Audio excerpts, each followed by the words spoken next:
plus his memory of Jared Orchin. And, this week, the king announced that he's leaving town. And there is an expression in the Talmud about when Jacob left Be'er Sheva, and Rashi says, the glory of the city has left. Now, in the secular world, leaders, stars like this, are role models. And everybody, that's why there is the big wall in downtown Cleveland, that they have this big picture of him with Nikes, I think with his shoes, and now they take this off and they replace it.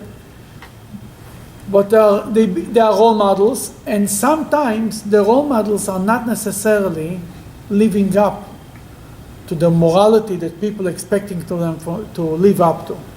I'm not saying anything about them, I'm saying in general.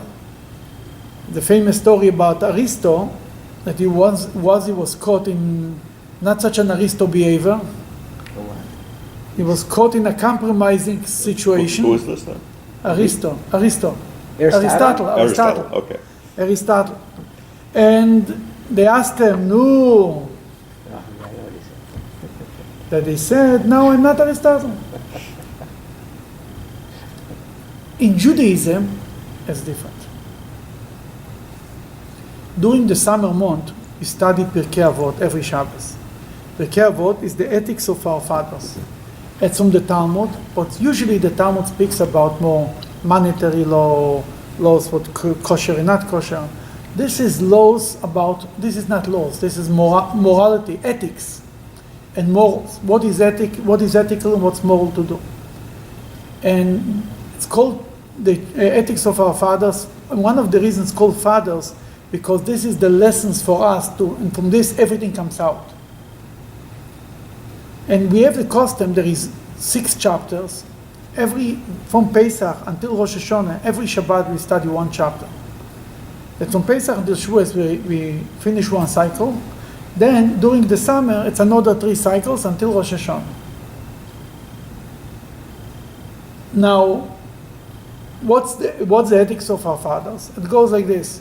They go from a rabbi by rabbi. Shimon HaTzadik he says, and then it goes what the next rabbi says. And then Hillel and Shammai, what they say, and that's Shimon HaTzadik, and so on and on and on. Every rabbi, and a statement from his name. And then there is written, the next rabbis received the laws from the older rabbis, Shmaya and Naftalion received from the rabbis before them, and we say something in the name of Shmaya and something in the name of Naftalion. And the question is, why we need the names of the rabbis? The ethics, the morality, the lessons, right? What it's supposed to do. Let's say Hillel says, you have to love your fellow Jew. Right? Fine, that write it. But why you need to know that Hillel said it? Shammai says, do a little, speak a little and do a lot. Say it, but why we need to know that Shammai said it? Who cares who said it? As long as we have the lesson, that's good enough. The whole Talmud is full of quotes in the names of the rabbis. But in the other parts in the Talmud, I understand why it's written there. Because there is arguments, right? One opinion says this way, the other opinion says this way. That I need to know who said it, because the halacha goes, there is rules in the Jewish law, according to whom we are ruling the law. For example, Beit Shammai and Beit Hillel, the 2 schools of thought, Hillel and Shammai, that we need to know what the house of Hillel said or the school of Shammai said. Because the halacha, the law goes by Beit Hillel, therefore I need to know what he said and what they said. Or Rabbi Meir and Rabbi Yehuda, I need to know who said what, because many times the halacha is like one of them, not like both of them. And there is many examples for it. For example, when Rabbi Akiva is arguing with another rabbi, the halacha is like Rabbi Akiva. Therefore, I need to know what Rabbi Akiva said, what the other rabbi said. There is, for example, when it comes to the laws of Eruvin. Eruvin is make the thread that they do around on Shabbat to be able to carry stuff.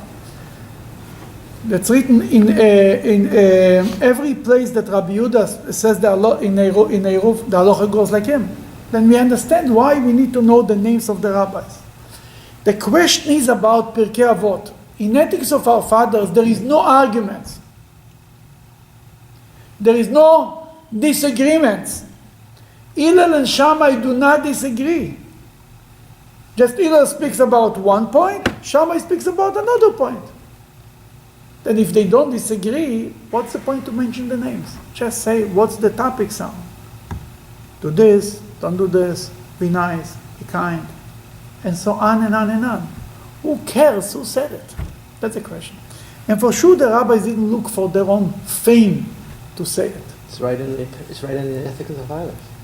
And the question is why we need to mention names in the Ethics of Our Fathers. That there is a technical answer and there is a deeper answer. The technical answer is the whole purpose of Ethics of Our Fathers is to show how the tradition was given over, the Torah was given over from generation to generation. Therefore, the Ethics of Our Fathers starts, the Torah, Moses received the Torah from Sinai. He gave it over to Joshua. But you go in general, from Joshua to the old elders, from the elders to the prophets, from the prophets to the people of Great Assembly, right? Mm-hmm. And then it starts to bring a whole list of rabbis, really who was the next rabbi. The people of Great Assembly gave it over to Shimon HaTzadik, was one of the last of the Great Assembly. And then goes after him the next rabbis, and so on and on. That's why we mentioned that the way to do it is not just mention names, or the Ethics of Our Fathers did it.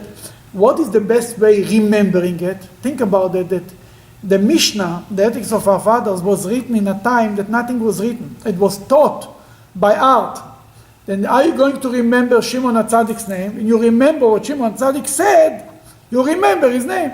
And then the next rabbi, and you remember him with what his message was. That's how it's an easy way to teach to the students for the future to remember the chain of tradition when every rabbi has a quote, has a message that he said. That's the technical reason, but there is a little deeper than that. In Judaism, before we want to know what was said, we want to know who said it. Because when a rabbi said something, he didn't just come up, he had a brilliant idea. Oh, I have something amazing to tell you. Hu haya omer means he said it, he lived it. It wasn't just he said it. He lived by what he said. When Hillel says, be from the disciples of Aaron, love peace and pursue peace, love the creatures and bring them closer to the Torah, he didn't just say it. He lived by it. The famous stories with the 3 converts who came to Hillel, and Hillel was kind enough to convert them. And then was a story about a person who made a bet with his friend that is going to get Hillel angry. And he tried so hard, but it didn't work. Hillel never got angry. And they end up, the other guy got angry, that he lost the money. That Hillel did not just said it, Hillel lived by it. The quotes that in the name of Hillel is not one of his teaching that he said. That was his mission statement. That was his life was behind it. He lived by it. That in Judaism, our heroes are moral heroes. They are not just, they are living by that. They are the people that we look up on them. They don't have to have big posters. They are the people that, and it's not only Hillel. For example, there is a story about Rabbi Hanina Sgan HaKohanim. Rabbi Hanina Sgan HaKohanim, Rabbi Hanina was a vice, he was the high priest, he was number 2. And he was called the number 2 of the Kohens. Why was he called number 2? Because he was always only number 2. Why was he always number 2? Because he lived during the time of the Second Temple. But the number 1, the high priest, they were appointed by the Romans. Who was appointed? Who had more connections, who had gave money.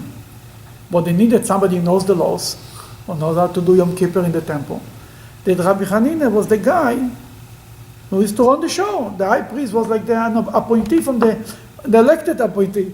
But the guy who really runs the government, really runs the temple, was Rabbi Hanina. That forever he was number 2. Now usually a number 2 should be very angry with the government. They're corrupted. I never made it to number 1. He should be bitter. He should be resentful to the government, right? Because he's always number 2. Because of the corrupted government, he can never become the high priest. Rabbi Hanina says, you know what he said? You should forever pray for the good, for the peace of the government, of the Malchut, of the kingdom, because if not, the fear of the government, people would swallow up each other. Who said that? Rabbi Hanina Sgan. What I mean with that? He exemplified the idea. He was not an angry person. Even he suffered from the government, and he ended up to be one of the 10 martyrs, killed by the government. But when he says that, we say, what does this mean? When somebody tells you something to do, he said. But when a person is doing it and he's telling you to do it, it has a whole different taste. And the same thing we have, Rabbi Yeshua ben Levi says, woe is to the people from the insult of the Torah. They don't respect enough the Torah. Because they are not occupying themselves with the Torah. What means they are not occupying themselves with the Torah? They don't make the Torah their business. They don't believe that the Torah is a message for everyone. They don't believe that the Torah can turn around the world. They learn Torah, but they don't believe in the Torah. When somebody has a business, he's occupying, that's his business, he's selling something. If you believe in your product, you go out and you sell it and you fight for it. Why Rabbi Yeshua ben Levi said it? Rabbi Yeshua ben Levi was a man who used to see people who were sick, who had a certain sickness that was like typhus, that was contagious. Everybody was afraid to sit with him. He used to sit among them and teach them Torah.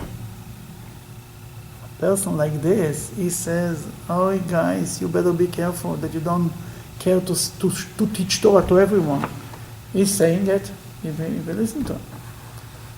That's why that's why Pirkei Avot, the ethics of our fathers, is every statement has a name behind it. Somebody stands behind the statement. He lived like this. He didn't just say something, I have something nice to tell you. And he went home and he continued with his life like he never heard it. Could be speakers, they speak about the importance of charity. And then they walk out and somebody is stretching out his hand, he passes by. He gave a speech, but it doesn't mean he's going to live by it. But the rabbis of the Talmud, of Pirkei Avot, they live by the statement, and because of this, they became the role models of the Jewish people forever. And every role model in Judaism, every giant, every somebody who is a hero, that everybody talks about them, are not people who are necessarily successful. They are people who live by the words that they say. They embody their statement. That's how they sell themselves, by their action, not by their behaving like this. And forever the Rebbe used to say, I mentioned it many times, that a teacher from a school, my son is learning there in yeshiva, he asked the Rebbe, how should I implant the love of God and the fear of God into the heart of the student? And the Rebbe answered them one line, 2 words: being a living example.